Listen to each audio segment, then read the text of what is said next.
잘 키우자 TV에 오신 전국의 학부모 여러분 안녕하십니까? 오늘이 2020년 9월 18일 저녁입니다. 오늘은 예정에는 없었지만요. 이번은 평가원 모의고사 거의 수능생이라면 가장 신경을 많이 써서 보는 그 모의고사에 제 커리를 받았던 아이들이 이제서 이제 연락이 오는데요. 뭐라고 승전보라고 해야 되나요? 이런저런 실적을 보고받고 한편으로 마음이 무겁기도 하지만요, 상당히 기쁘고요. 또 안타깝기도 하고, 제가 시킨 대로 잘 따라오었으면요, 평생 받아보지 못했던 그런 점수를 받아서 너무너무 기뻐서 어머니가 막 전화해가지고 한참 동안 웃길래 저 엄마 좀 이상하게 된 거 아니야 했더니 시험을 잘 보고 저하고 통화가 된 게 너무너무 기뻤대요. 뭐 어느 학교라고 얘기하는 게 좀 그렇고요. 저기 예술의 전당 그 근처에 있는 고등학교 나와서 재수하는 아이들이 몇 명이 있는데요. 그 동네에서는 또 제가 하란 대로 하기가 그렇게 쉽지는 않죠. 그게 그 동네 특성이죠. 그렇지만은 일찌감치 12월 달부터 어떻게 이 유튜브를 보고 쫓아와서 커리를 짜주세요, 이제 막장입니다 하고 반신반의해서 짜가서 열심히 한 결과 두 개 틀렸니 이런 얘기가 나오고, 몰라서 틀리는 문제 없었어요. 이 실수였나 봐요. 기계적인 에러는 있거든요. 그래서 이제부터 할 대책을 세워주고요. 그랬는데 어쨌든 기분은 좋아요. 시켰던 대로 또 예측했던 대로 이렇게 잘 오는 애들. 근데 거의 예측했던 대로 잘 오던 애들은요, 진행하면서 크게 문의하는 거 없어요. 딱딱 하나 끝나면 그 다음에 뭐 하죠? 그 다음에 어떻게 할까요? 이 정도고 그렇게 질문도 많지 않아요. 6월 달부터 서서히 이제 나오기 시작하니까 제가 그 친구들한테 처음에 그랬어요.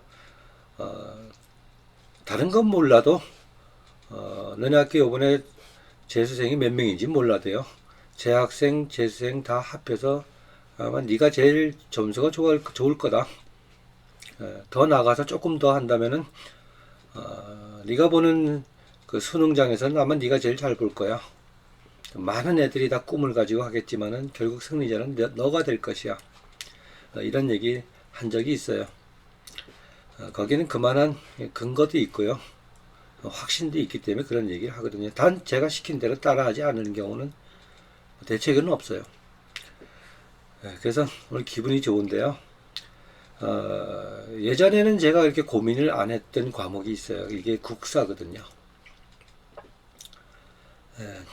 제가 이제 남의 집 아이들 이렇게 입시 지도를 하다가 아주 뼈아픈 추억이 국사에서 있었거든요.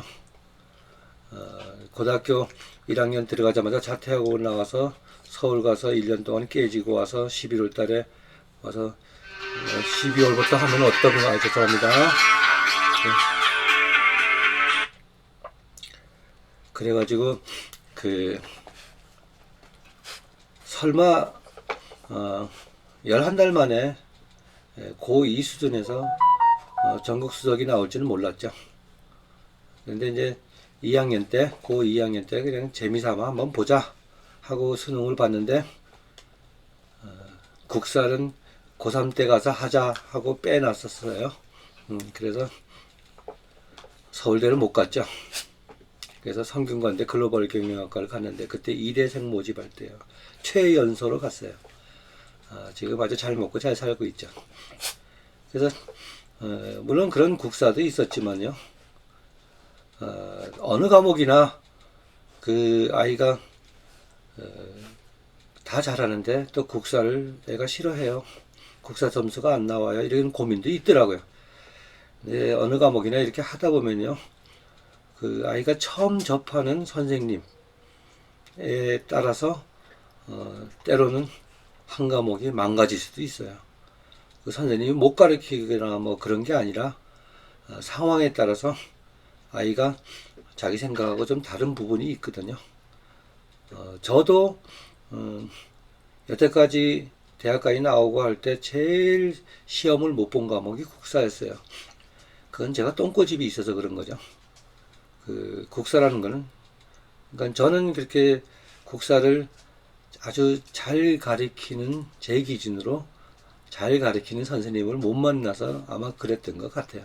그거는 뭐 예전에 뭐 누구 잘못을 따지기 전에, 예전에는 그랬잖아요. 국사는 무조건 암기 과목에서 뭐 별별 걸 다 암기해가지고 그게 암기가 안 돼 있으면 틀리는 거고, 암기가 돼 있으면 맞히고. 그래서 중학교 때도 굉장히 국사는 싫어했어요. 근데 이제 재수를 하러 서울서 지금은 그 무학이 때문에, 우리 무학이가 이제 아주 와서 간 섭정을 하네요. 제 옆에 와가지고. 죄송합니다. 무학이 이렇게 잘 크고 있어요. 우리가 놀아. 그 광화문에 가면은 그쪽에 다 학원들이 몰려 있었어요. 그래서 저는 고입 재수를 했거든요. 그런데 그 학교, 지금 그 학원, 그 역사 선생님이 얼마나 잘 가르치는지요. 잘 가르친다는 게 참 재밌게 가르치더라는 얘기예요. 제가 흥미를 거기서 느낀 거죠. 그래서 예를 들면은 뭐 빗살무늬 토기 뭐 이런 걸 가르칠 때, 빗살무늬 이게 도대체 뭐야? 이게 나이가 들어서 하는 거네. 빗살이라는 건 이게 머릿빗으로 이렇게 무늬를 이렇게 토기에다 이렇게 넣었다 그래서 빗살무늬라는데, 그게 뭐 머릿빗으로 넣는지 모르잖아요. 그래서 뭐 질문톡이라고도 해요. 그건 다 한자어잖아요. 그런 식으로 암기를 할 때는 저는 아직 그런데 경기하거든요. 그 국사 하면 뭐해? 과학이 중요하지. 뭐 수학이 중요하지. 이렇게 생각을 했는데요. 나이가 들어서 보니까 국사가 정말 재밌어요. 이렇게 보면 온고지신이라고요. 이렇게 보면 앞으로 어떤 일이 벌어질지 대충 예측도 되고요. 그래서 요즘 국사도 아주 재밌게 보고 있는데, 중요한 거는 시험을 볼 때 이걸 잘해야 되잖아요. 근데 빗살무늬 토기를 그때 그 선생님이 설명을 하는데, 이렇게 토기를 이렇게 만들다가 지쳐서 밥을 먹다 보니까 생선뼈가 이렇게 발려지잖아요. 그걸로 이렇게 쭉쭉 걷다. 이렇게 그게 이렇게 빗살무늬 토기다. 흥미롭잖아요. 무슨 도자기를 만드는데 어디서 생선뼈를 이렇게 걷다는 게 재밌잖아요. 그런 식으로 설마 생선뼈를 했겠어요? 하지만 시험엔 영향을 안 주니까 머릿속에 쏙쏙 들어오게 설명을 잘하더라고요. 그래서 아주 흥미롭게 해서 했는데, 이게 또 고등학교 가니까 아주 저하고는 안 맞는 스타일의 선생님을 만난 거예요. 맨날 암기하래요. 시험도 그렇게 내고요. 뭐 이렇게 나열해라. 근데 지금은요, 그런 것이 이제 세월 가면서 출제 방향도 바뀌었고요. 그래서 이제 고등학교 가면은 수능에서 이렇게 흐름을 보거든요. 국사의 흐름. 맥을 잘 짚어야 돼요. 근데 그것도 선생님하고 나 잘못 만났다는 게 아니라 내 스타일하고 안 맞을 때 아이들이 국사를 좀 어려워할 때가 있어요. 그래서 어떤 상황이 되더라도 국사 정도는 무난히 이제 극복을 하려면요, 부모님이 때로는 좀 신경을 좀 써야 돼요. 무조건 암기시키려고 그러지 말고요. 그래서 수능 볼 때도 그래. 이과생들은 그 국사 보면 잘해요. 재수하러 와서 너 저 한 8월달 되면 선생님 국사 해야 되는 거 아닌가요? 전번에 제 학생 때 몇 등급이야? 1등급이요. 하지 마. 최저 몇 등급이야? 그러면 3등급이면 돼요. 하지 마.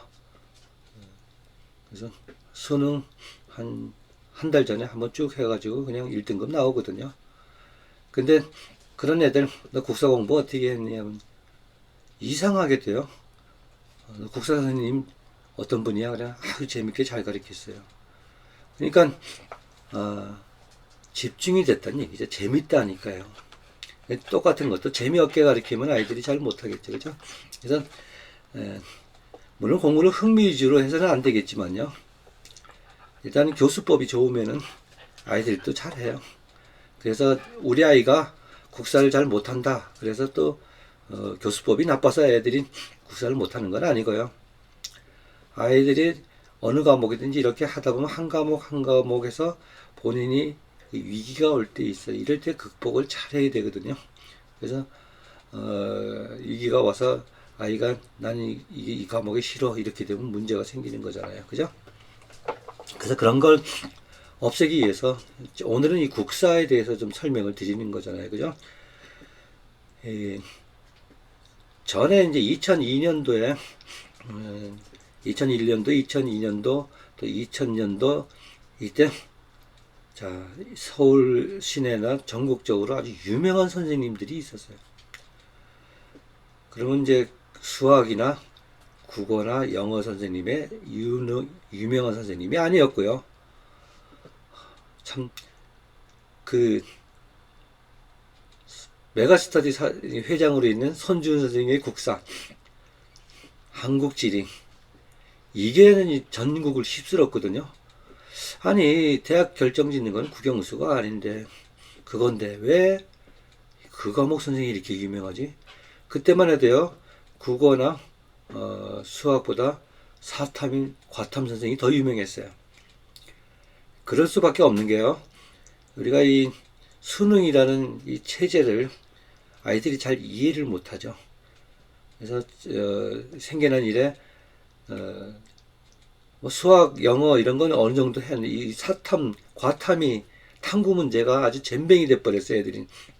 이거를 수능적으로 잘 해석을 해주고 꼭 필요한 것만 탁탁 해주는 선생님이 사탐의 그 손준 선생님. 지금 들어봐도 아주 잘 가르치는 선생님이에요. 아주 재밌게, 흥미롭게, 그리고 합리적으로. 그러니 그 점수가 잘 나오죠.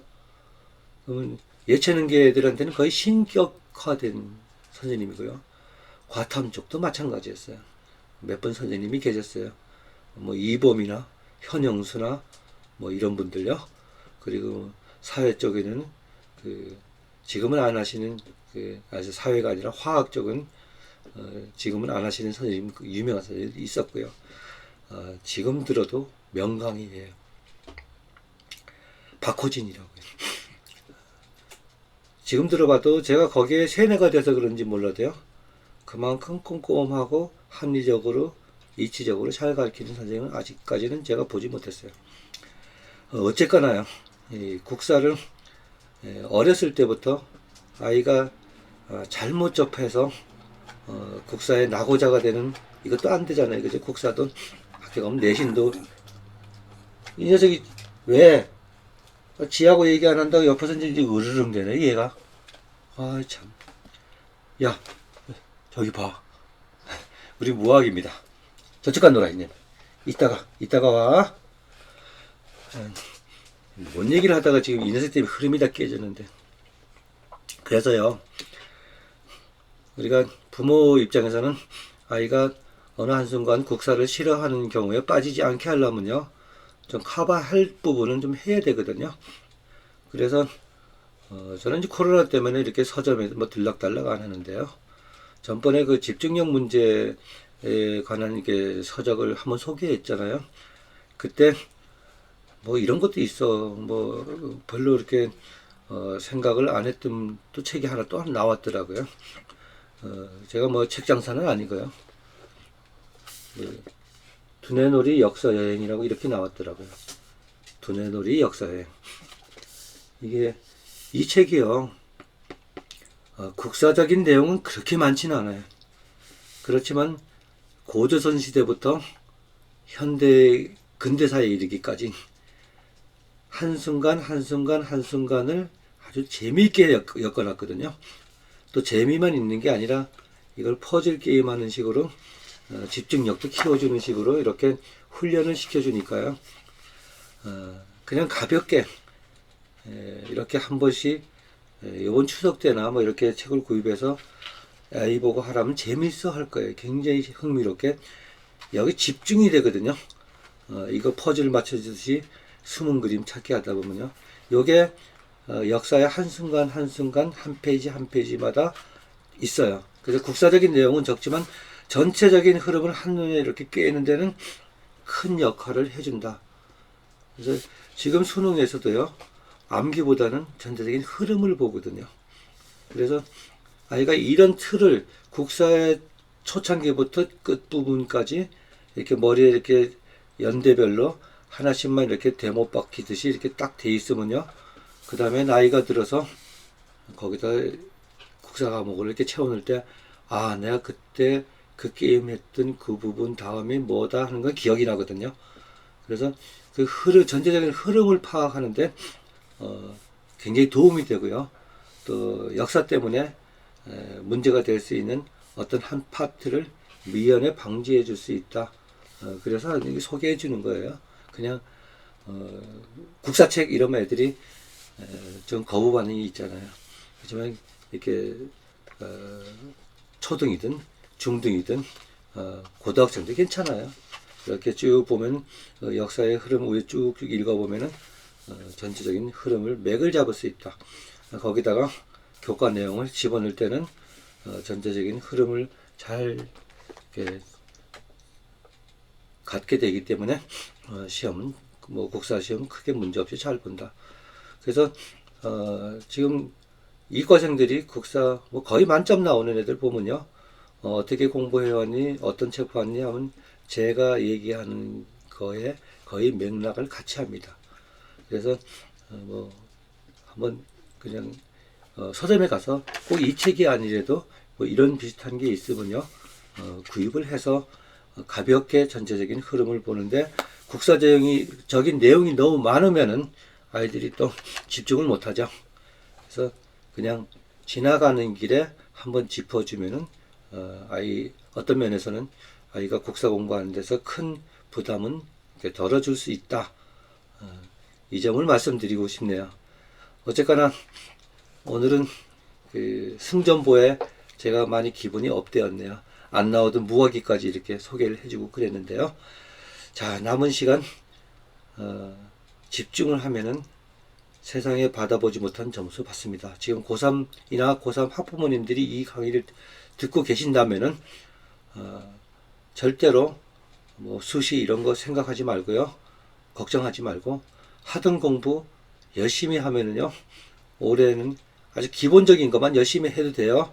아주 대박 점수가 나온다. 제가 그 부분에 대해서 구체적으로 말씀드리긴 좀 곤란하지만요, 딱 한 권씩만 잡고 해라. 그러면 대박 나온다. 이 점은 약속드리고 싶네요. 또 오늘도 팔자에 없는 국사 얘기를 했는데요. 어떤 요번 추석 때 공부하라고 저학년들요, 뭐 입시생들은 공부해야 되겠지만요, 저학년들은 그냥 놀지만 말고 서점에 가서 이런 책 한번 이렇게 사가지고요, 한번 해봐라. 다른 책은 몰라도 이 책은 할 거예요. 재미가 있으니까요. 그래서 퀴즈 하듯이 한 번씩 이렇게 추석 때 한 권 정도는 추석 선물로 해줘라. 이런 말씀을 드리고 싶네요. 자, 긴 시간 잘 들어주셔서 대단히 감사합니다. 또 뵙도록 하겠습니다.